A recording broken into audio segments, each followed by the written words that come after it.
Hello everyone, this is Tom Uren and I'm here with the Grugq and a special guest, Hamid Kashfi, who is the CEO and founder of DarkCell. This week's edition is brought to you by Push Security, which makes an in-browser agent to protect you from all those bad things that come in through the browser. Find them at pushsecurity.com. Hamid has a special interest in the Middle East and has been researching the cyber goings on there for like over a decade.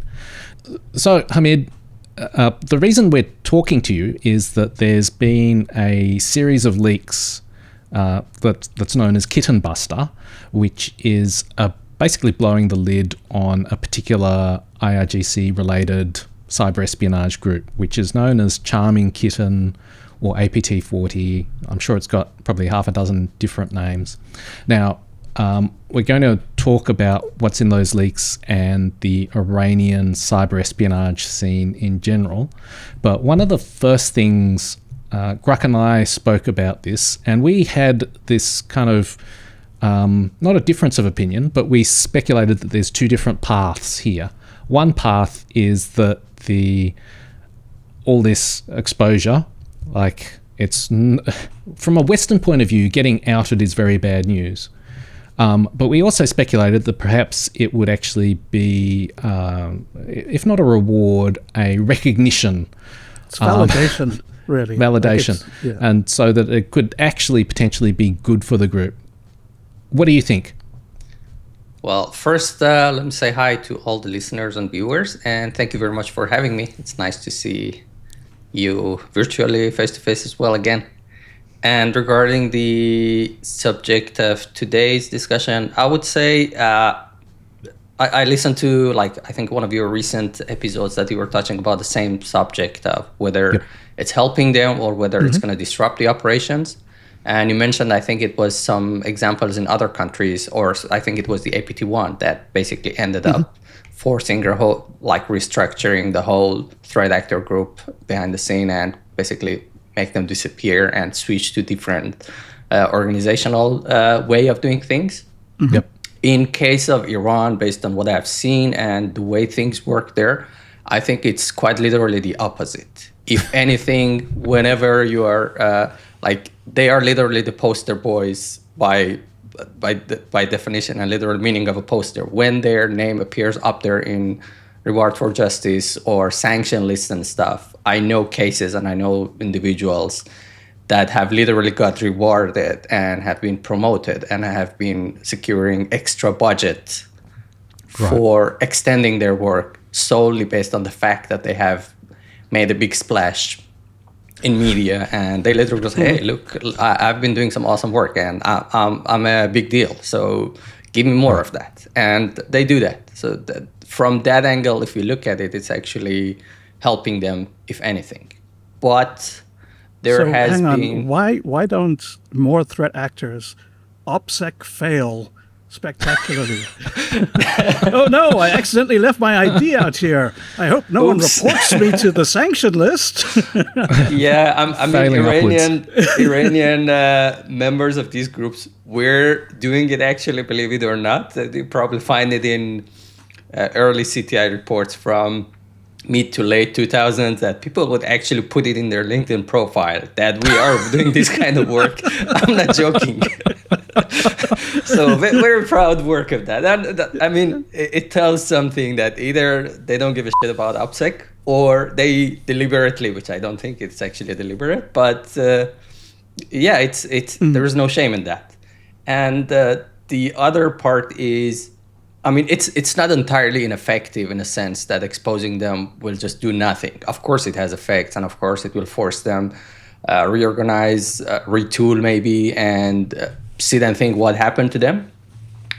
It also has some less discussed, probably, consequence for the specific groups and people that were outed. And the way it works is that whenever something like this happens, being as simple as a ransomware case or a simple big name compromise, all the way down to exposure of a company that's doing security projects, but it's actually hacker for hire for one government organization like MOIS or the IRGC counterintelligence branch.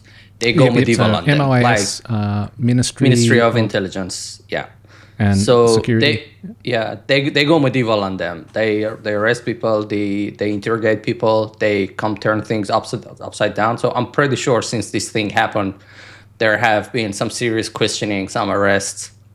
I'm just guessing, but if it's anything like the previous cases, which were way milder versions of similar incidents, people have been dragged out to be questioned, and that effect exists. So that's sort of like a cup of tea, comfy chair, nice little 30-minute chat. You know anything about this? No, I don't. Okay, well, it was good to see you again. I'll call you a taxi and get you home now.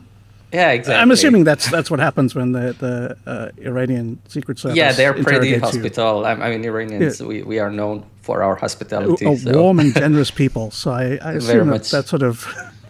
So there is this aspect of it that, like, it's not just fair to say it has no effects. Mm-hmm. It has impact in the psychological side as well. That holy shit, something happened and we have no idea how it happened. Right. Now we kind of do.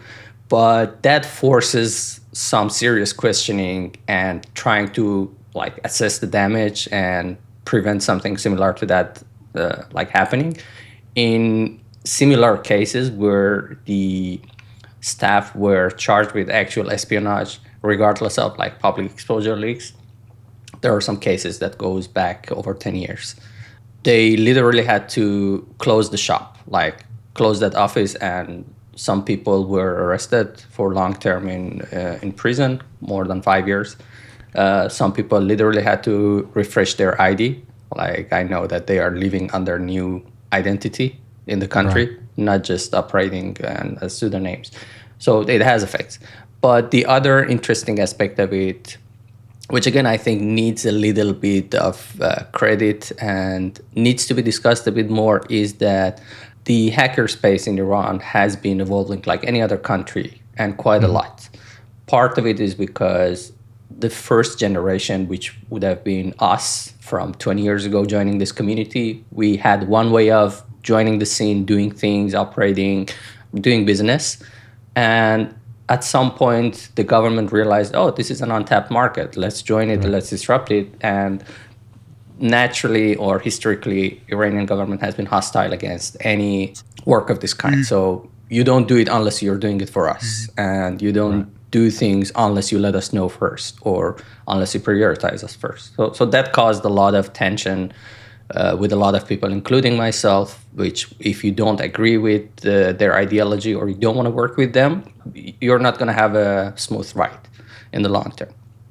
And that whole suppression got aggressive and extreme for a period, I think, between 2005 to 2010, to the point that they literally forced pretty much all security forums, all open, neutral like gatherings and communities to dissolve and disappear and close, mostly out of the fear of being outed openly and unwillingly, like those LinkedIn profile cases that I mentioned, because they realized that, okay, this is a huge OPSEC failure, and this is also their best source of recruitment. So these hacker communities, so they know where these people are, they're recruiting them, and they reach out to them, but so do every other intelligence agency in every other country. So they realized there is a threat there, and they forced closing shops, and they tried to, not in a nice way, steer this community into working and joining these front companies and these research groups.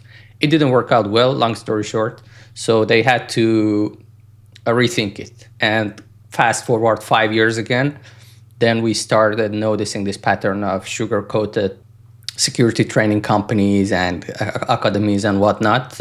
So that was their new way and new style of... So you're saying they tried to force people to work for them, and that just didn't work. But a lot of people joined, but it damaged the community and it damaged the hacker space. Mostly, you can see the result of it in technical proficiency of people as well. You don't see any deep level research, any proper like 0-day work coming out of that side of things, either the government side or even the open community that people actually just share like most other countries, you see a big gap of deep knowledge. And it's because like they disrupted the natural way of growing and getting into the space, and then there was no alternative. So people either feared out of this field and went, I don't know, do business, do chicken farms and run supermarkets instead. It's less concerning less for them. Less demand from the intelligence services. Yeah, and they live a more farmers. peaceful life. But also, beside the couple of people that were doing it from the academic side, you don't see anything interesting happening or coming out of that space, either open or even in like tooling or the TTPs of threat actor groups that are working for that nation. I was just thinking exactly this, which is like, if you go back 15 years, like you had basically the Iranians were using like PHP scripts and commercial rats that they could buy for like Windows boxes. It was basic stuff. And so was North Korea, right? And then if you go forward 15 years, North Korea is doing multiple O-days in Chrome. They're doing, very complicated crypto hacks where they have like a 15-minute window of like JavaScript injection to do like all this stuff. Like it's an impressive improvement. Yeah. Iran seems to be sort of they're still doing the PHP scripts. They're still doing like the commercial, like it's not necessarily quite that bad, but there's been this meteoric rise of. They're past that, I can tell you. They're past that point. And you can see that since actually a few years ago, result of this change of course of action, specifically doing more orchestrated and more organized trainings by people that are actually have their hands dirty, and they are actually like hands-on people. They have been training and running operations in some cases well at the same time. And these people are teaching, trying to establish that, okay, this superficial work, phishing works, of course, it will always work. But there is this whole interesting area of like doing Windows internals in trainings and doing red teaming training as they call it and as they promote it and commercialize it. But if you study some of these training materials and the subjects that they are training, you could see drips of it pouring down into public APT reports that are coming down from Iran. Or even more interestingly, the very same people that are doing the training, you find their personal traces in live like samples that were caught, attributed to one of these Iranian threat actor groups. But to go back to the Grugq's point, they have been heavily investing for like past, I would say, 7-6 years ago until now. They have started to realize that, okay, there was this knowledge gap that I mentioned, and they tried to make it more friendly by like opening up the space a little bit more, even though it's still through these front companies that have connections, and you cannot still do independent proper security work and deep work without getting bothered. So whatever we see is active in the community, it's very safe to assume that there are some connections, either directly or indirectly, as a pool of talent and identifying people. But they realized this gap and they started investing on it in a proper way by training and by training the right stuff. And what's interesting or is in demand by the Iranian threat actors, which like in North Korea, you mentioned browsers. Iranians have a historical interest in IoT devices and like SCADA systems and industrial systems and whatnot, because historically we have seen how they try to wreak havoc by attacking different countries, Israel, US, and other nations. The way and the style of their attacks has been more focused on the infrastructure. So naturally, they need to invest on that part as well. And they did that. And now, like since a couple of years ago, we are starting to see a lot of these pseudo names on Twitter popping up or on Telegram that are like left and right hacking into like Israeli or American companies. And their entry point is hardware and is this industrial control system. So that training has actually worked Right. and paid off, and now we're watching the result of it. And it's going to go get more, because if you look at like job advertisement inside the country that are, again, for red teaming jobs, that's how they sell it. There is almost, I mean, not all of them, but majority of them include this specific subject, like hardware hacking and getting into industrial systems. There seems to be a hot demand on it. And beside that, there is also a proper shift and attention to the tooling implementation, like training, operating system internals, that, okay, you land in there and you deploy web shell. What do you do next? You need to create a proper implant. You need to have proper cryptography. You need to have like proper no-bus implementation and whatnot. The typical tradecraft work. They're learning it, and they have learned it, and we start to see that actually getting implemented in the new tools that are getting captured and like samples are out there. You see a notable difference between the samples that are mentioned in CTI reports today and this year versus 5 years ago. Back then, the entire tool chain of Muddy Water, for example, was based on web shell scripts and some C# and PowerShell scripts. Like if you look at 5 years ago or go beyond that, even more simple stuff. Now they actually have lightweight, disposable implants developed in like lower level languages for that specific job, and they are actually incorporating some EDR bypasses. That shows that there is a growth in that side of knowledge tree, where they actually try to focus on technical sides that matter operationally, not just looking fancy or over engineering things. They encrypt things enough to bypass the EDR. They encrypt enough to not get disrupted during their like ransomware attack, for example. They don't go over engineer like Stuxnet style or Dooku style. They are not there yet. They are investing. They want to be there, but they don't have the right talent yet, and they don't have the need for it either, because the phishing works. Why spend half a year developing something when a $5 infrastructure phishing works as well for an operation?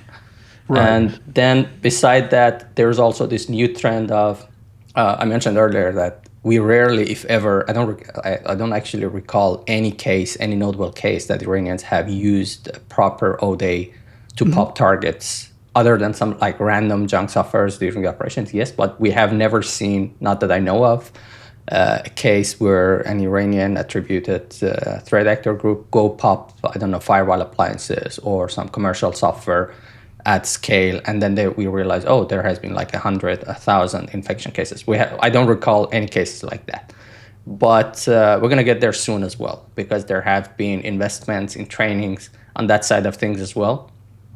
They should probably look at Fortinet, because then they can just use their web shells again. I literally use that for. I do like try to help some people to get traction into this field, and I literally use these firewall appliances as the hack me thing. Like the OS WebGoat is outdated, like it's not as vulnerable as these appliances.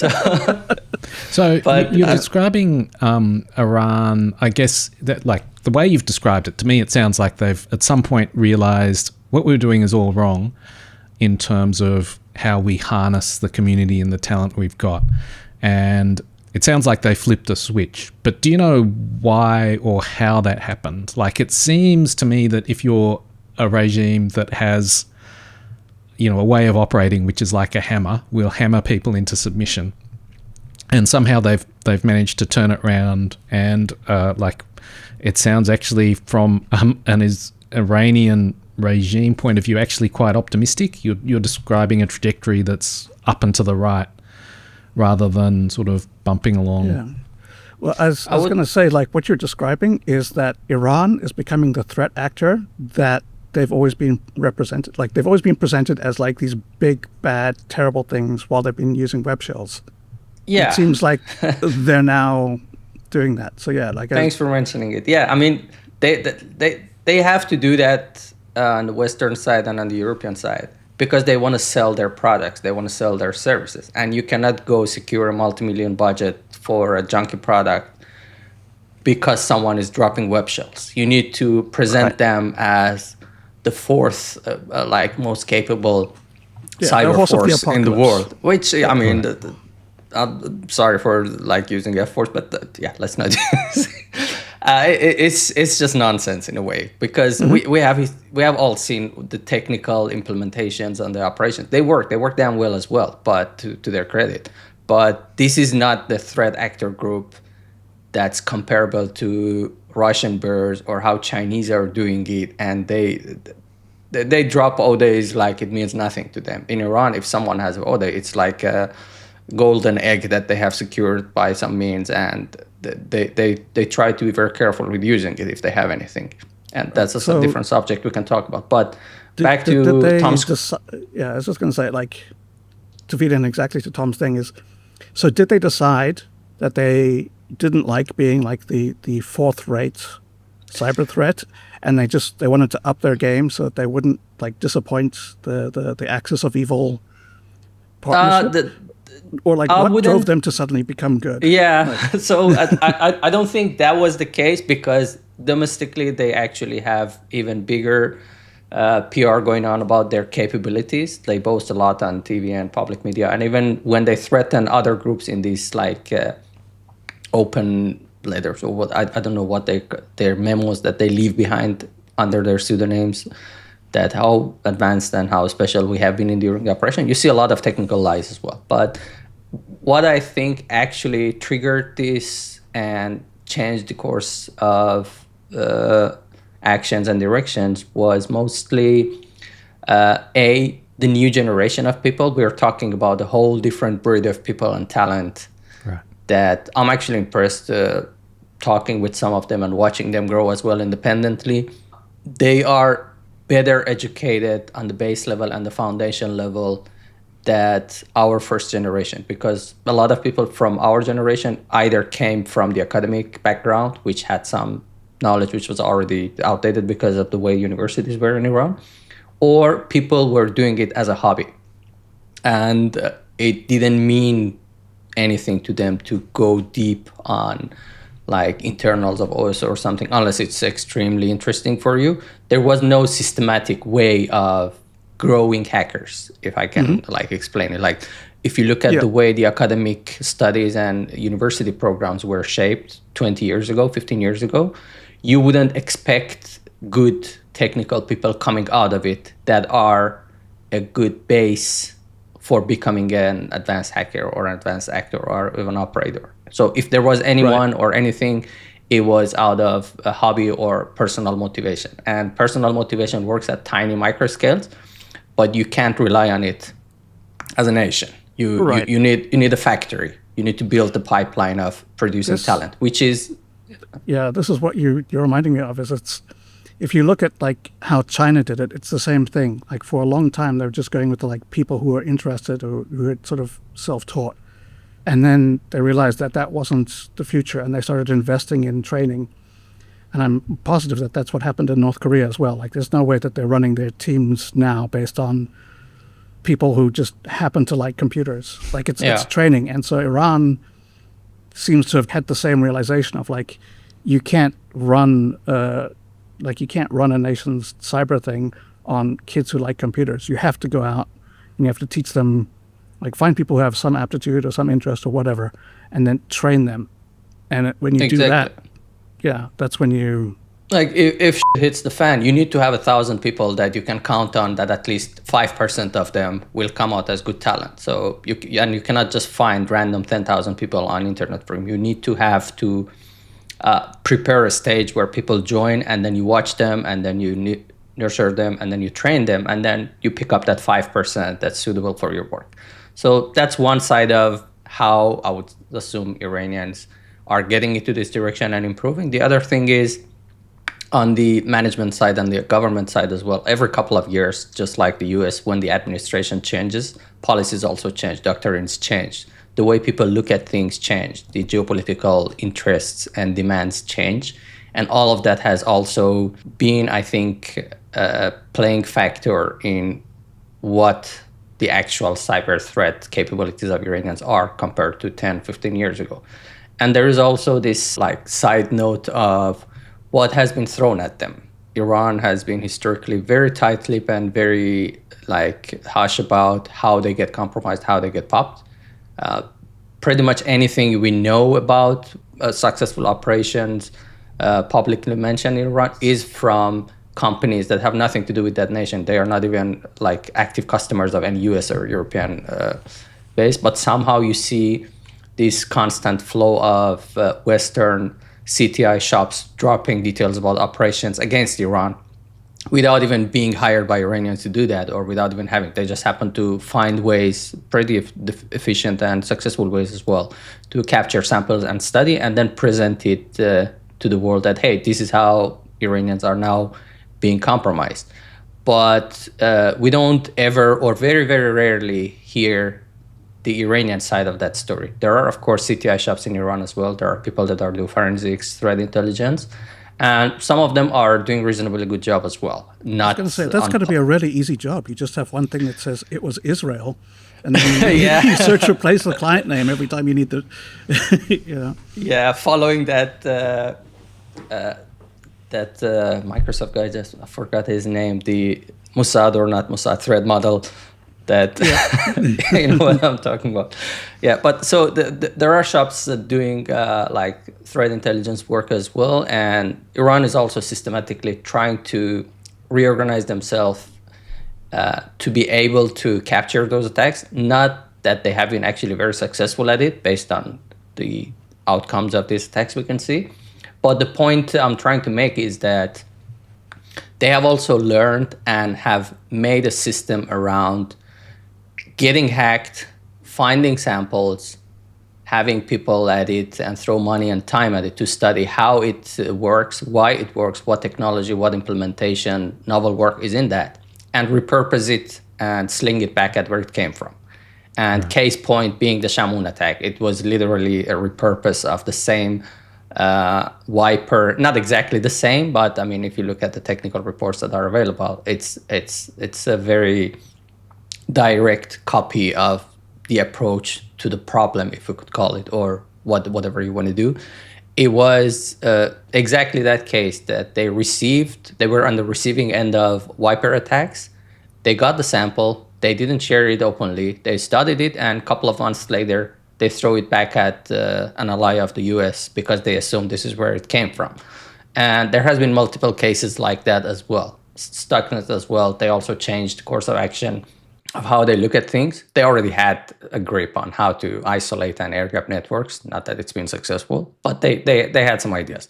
That's why Stuxnet is Stuxnet, because there was already some protections in place, and it was not just go plug a USB into a nuclear facility and hope that your implant works. There has been already a decent organizational way of isolating things, and that's why Stuxnet needed to be implemented the way it did, or Duku needed to be as stealth as it did, because they knew that Iranians know how to capture basic stuff. There are more recent cases as well that you see pretty interesting attacks, like by Israelis or presumably like predatory sparrows or other threat actors that have been heavily hitting the financial and critical infrastructure in the country. And there have been samples, like maybe 2 cases only, that Iranians captured and uncovered pretty interesting implants that were deployed on the ILO rootkit. ILO lights out, I think it was one of the reports that an Iranian company basically unmasked and revealed. Rumors say that they have hired some East European shops to help them do this, but also the failure in the implant in the technical side was, I believe, the main reason that it was captured, because there was a problem within the update delivery of the implant. So it was still faking that it's updating the management software, the interface, and faking the update is successful, but they didn't upgrade to the latest like background photo or something like that, if I remember correctly. So that's how it was essentially caught, that, hey, this version 8 is supposed to have this building background, but it's still showing the old version, and they realize something is wrong. But nevertheless, which just goes to prove that most compromises are caught by someone going, that's funny. Like, that's funny. Like, the background didn't update. I wonder why that is.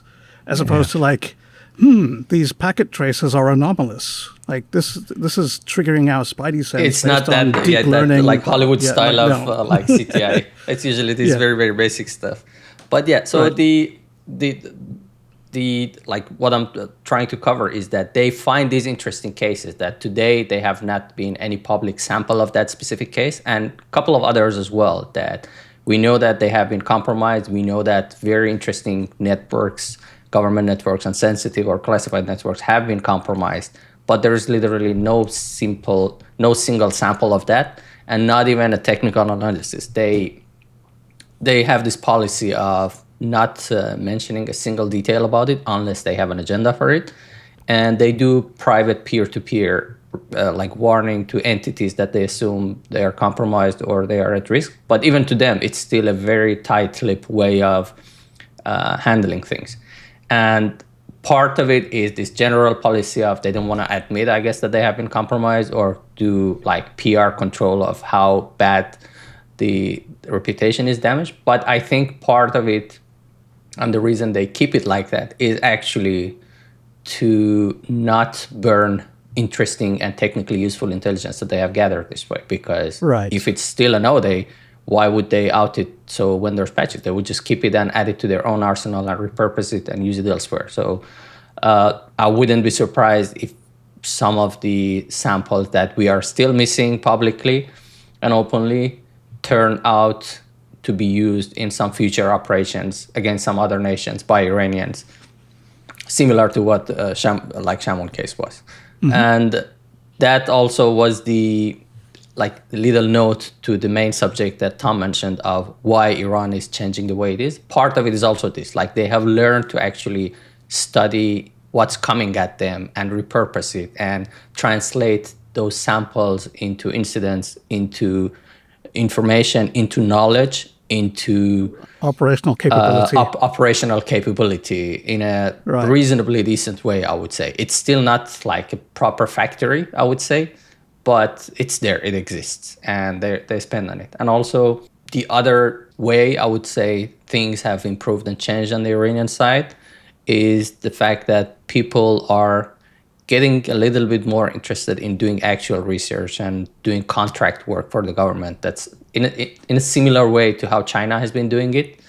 Iranians have also realized that, that system actually works. Maybe they learned it from China, maybe they learned it the hard way by trial and error, but they have expanded on that side as well. So rather than trying to put everyone in a van and send them to an unmarked building somewhere in south of Tehran to do the hacking operation, they have learned that, actually, we can be a little bit more relaxed, do remote works, and we just proxy the works and outsource some of the operations or some of the tooling and capabilities and knowledge that we need. And then they have this structural system similar to what's been outed in this Charm Kitten leak, that there's an organizational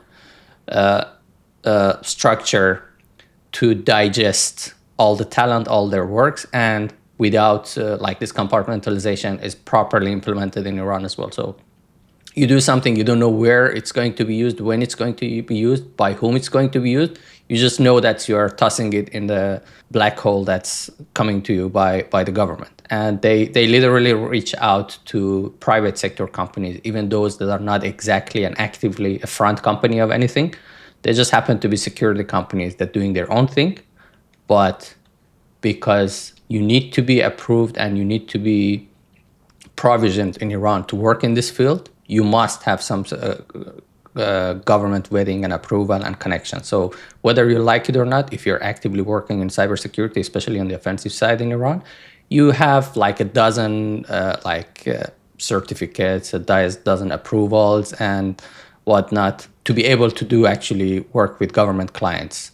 And that links you to some of these talent vacuum machines and operational outsourcing pipelines that, hey, we know you're doing pen test in your company, you're not working with us, but if you happen to have this kind of capability, if you happen to be interested in poking that specific target for us, there's a good bounty for that, and get back to us. And they multicast it through the management side of those companies. There is not like a forum that they post and people go and watch and so they don't have a ticketing and a queuing system where people can go on maybe and they be do like, it soon. Okay, I'm hacking but there is this process of work going on as well, and some interesting cases have also popped up in my radar as well. That like, so you say that they farm out specific targets. So would that be as specific as like a particular organization or a company or what have you?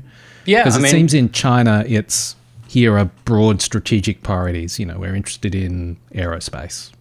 They do both, but the cases I've seen, at least recently, were very specific. Like one was quite funny that I heard that there was like a K bounty for anyone being able to hack, which is I don't think I mentioned this one. Maybe Grugq won't do it, but there are people that get excited for that and not knowing what they're stepping into. But these are very specific. It's like getting paid inquiries $5,000 to travel into Israel and take pictures for like mice. Like it might seem like a good idea if you're like in Tehran and you're like, I could use $5,000, but as soon as you're like in Tel Aviv with the cameras, like, excuse me, can you tell me to like the Mossad building? I have to take some photos. Like. They have learned a way to do it as well. Like, there was a very recent, I think I was reading it yesterday, that in Israel, Shin Bet is actually warning the younger generation in the country that you are being actively targeted by the MIS to do like espionage. You don't know what you're doing, but are they doing the Telegram thing like the Russians? Yes, Telegram and WhatsApp, and I don't know what else. I haven't gone really deep into that. If you want to make some quick money doing some easy work, they start with they start with basic like engaging conversations, and then they slowly escalate it into doing like in-field operations and works and actually delivering. And I guess it works, otherwise they wouldn't be doing it, and otherwise they wouldn't be warning about it. So it works at some level. I mean, that's the thing is like, that's the, sorry to keep cutting in, but that's exactly the process of like all human interactions. Like, you don't start out and be like, hi, you should work for us. Please break into the safe at work by your boss and give me these documents from that, and I'll give you $250. Like, it doesn't go like that. It starts with the, hey, you've got a bit of a problem. I can probably help you out. I can get you that $10,000 you need for whatever it is. But it'd be really useful if you could just write us a quick report about like Iranian threat actors in general.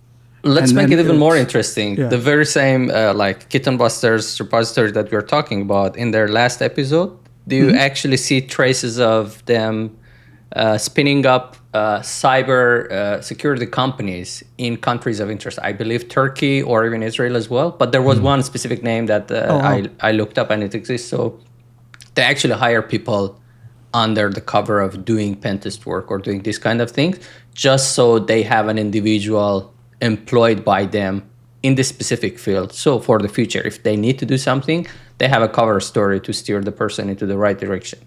And also, they have been doing quite a lot of work, which I didn't like openly or specifically put finger on, because it's hard to do that, and like you don't want to mention everything openly. But one of the ways like Iranians try to hire talent and sugarcoat it in a way is to hire people that are living in neighbor countries to do the operations. And that often comes in forms of international red teaming, as they call it. This is the typical way of finding and hiring such talent. A red flag. Like, I mean, if you have never like done real red teaming, you know that like there's absolutely no way in hell you're getting hired in one country to do work in another country.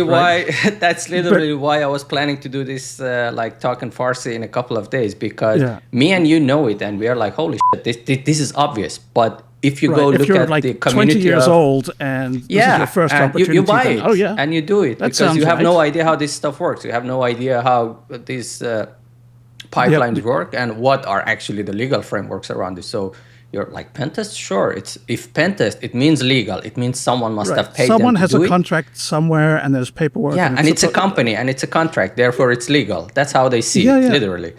So they basically either go and approach people or steer people into that direction during job interviews. They say, yeah, you want to come work for us? No problem. Do this challenge and come back to us with results. If you do it, then we know you're actually good at it and we hire you and we will give you more. If not, they have gone the free pen test from that person. And the targets or challenges that they give to people, it's never like a source code repository or a company made it's not challenge. Like here's the GOAT seriously vulnerable web server. Why don't you go and find 3 new vulnerabilities in it and then come back? It's more so like here's a Sunoco headquarters that we happen to think is holding interesting information. Bring us the CFO's mail spool. I'm guessing it's more along that. Yeah. So they are not shy of like exposing themselves in this way, but because they have probably learned that their audience, the age group and the skill level group that they're targeting this way have no idea about how the actual legal framework around it works and how serious it can be and how bad the consequences can be. It just works for them and they keep doing it. And that's how they domestically and internationally, like in neighbor countries, they reach out to people and outsource their work. If it works, well, they have got a free web shell. They have got a free access. If not, they have not lost anything and they have not paid anyone anything. It's a free internship APT work, I would call it. So I guess that there's also, if they do it locally and they get someone to do a test for them, if that person gets caught, now the government has leverage to give them, you're screwed forever getting a real job. But if you wanted to join the military, we've got a military intelligence cyber berth that you could take. And it's, your only option now because you've screwed up your entire life. That's a whole different can of worm. I would rather not open in this unless we're going to have a dedicated, because it's a very sad and long topic on its own of how they actually force people to stay working with them domestically. It's sad because it has literally costed people lives. It has costed people going into prison, screwing up their families and whatnot. I have like more than a dozen cases that they reached out personally to me for help and like to figure out what the hell they have been through and how to dig out of this. So it's very close for me as well to see how it's happening. What's the thing that you found most interesting about Kitten Busters? Like, what surprised you? Did anything surprise you about what you learnt about Charming Kitten? They turned out a little bit more organized than I thought they would be, and a little bit larger operationally than I thought it would be. That was, you could reflect that in like the number of buildings. Like they have a whole dedicated team of translators, like I think a dozen or so, like a whole section. And if you have 10 dedicated full-time translators sitting at some building, it can be extrapolated. They're all going to lose their jobs to ChatGPT, so maybe. But it should be extrapolated to tell you what's the throughput of the other teams that you need 10 full-time translators at home to do the job, whether it's for PR or whether it's actually to digest the intelligence. That part was, I think, the most interesting for me, and also the clustering of who is who. That was, I think, also super interesting, that we actually learned through this leak that they are the people behind some other groups that we thought were isolated and separate cases. And the other significant thing that we mentioned is their willingness to an investment and actually working in the domain of mixing kinetic attacks with cyber. And they have literally prototyped explosive UAVs as part of this package that they deliver to cyber. So they gather intelligence to target people, and then they also offer a solution to actually execute the operation and do the terror attacks. Which was that? I was fascinated by that as well, and I wasn't quite sure what to make about it. Is it just someone who in that organization is just super keen and says, yes, we can do that. Because no, it was a little bit. It came. I think the way to put it is that it's not fair to mix it exactly with their hacker group. Yep. But that hacker group turned out to be a tightly integrated part of the counterintelligence unit 40. I think it's coming from the report. Yeah. That's under IRGC intelligence. So that specific unit has a hacker arm, which is the kitten buster. But the same people involved with managing at top level this kitten buster, charming kitten group. Sorry for mixing up names. So the same high level or ranked people in the organization that are running this group, they are also in charge of managing, presenting, and demonstrating capabilities for kinetic actions, which was mentioned in some of the leaked documents that they actually profiled people in Turkey, Israeli citizens in Turkey and other places to actually go and target them and physically kill them. That operation went south because they were arrested and the whole operation was busted basically. But also they tried to present this capability as showing a mean of being able to deliver pinpoint precision targeting within Israel by use of these drones that they have demonstrated. Nothing I guess as advanced or as capable as Shahid drones, probably on a smaller side like quadcopter scale. And that's pretty revealing as well. And I don't think there is any similar case out there, openly at least, that links so closely and so vividly internal documentations of a cyber threat actor also mixing with delivering and demonstrating kinetic actions capabilities. We have seen before in the leaks that they were boasting or theorizing about how to target a gas station or fuel pumps and whatnot in Muddy Water leaks and a couple of other groups that were doxed before. There were documents that they were just more or less hallucinating about how to pull off this operation, but it was more just someone sitting behind the disk assuming that it's that simple that they're going to do it. But this is the first time that they have actually presented a video demonstration of UAS. It's a credible threat is what you're saying. It's not a bunch of guys going and then we'll plant a bomb and no one knows anything about it. This is instead and also I think it was one of your recent podcasts I was listening to yesterday that you also mentioned that new opportunity pops up and they have enough talent and a decent organizational workflow in place that they can actually go live on that specific demand and target and use it in the field, like this targeting that the AWS report mentioned. They were not something that they have probably pre-positioned. They noticed the opportunity. They had enough people and talent to launch the operation and forwarded the intel to the Houthis, and they did the targeting on the ship. So that's a live operation going on, which is interesting. Right. And I think it's significant. Example, just for people who haven't heard, AWS reported that they, I think, collected AIS, what is it? Automatic Identification System, which is a shipborne situational awareness platform, and they use that to identify a particular vessel, and then I think they passed it to the Houthis, who then launched a missile which didn't go anywhere. didn't destroy the vessel. But case point again on this thing that I mentioned, that they learn and repurpose what comes at them.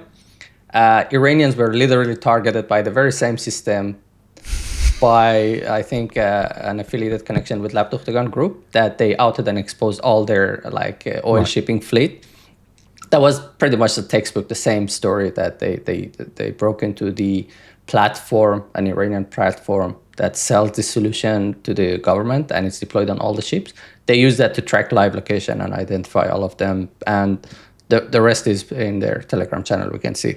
But this is, again, an literal copy of the similar operation that they have been a target of. Then there's this way of tracking things too. Let's go and use it against them ourselves. So that was an interesting thing that I thought it's worth mentioning as well. Right. Well, Hamid, that's been a fascinating, if somewhat grim, discussion, but I've really learned a lot. So thanks very much for making the time to come on between three nerds. Hamid Kashfi, CEO and founder of DarkCell. Thanks very much. Thank you very much for having me. It was a pleasure talking to you guys.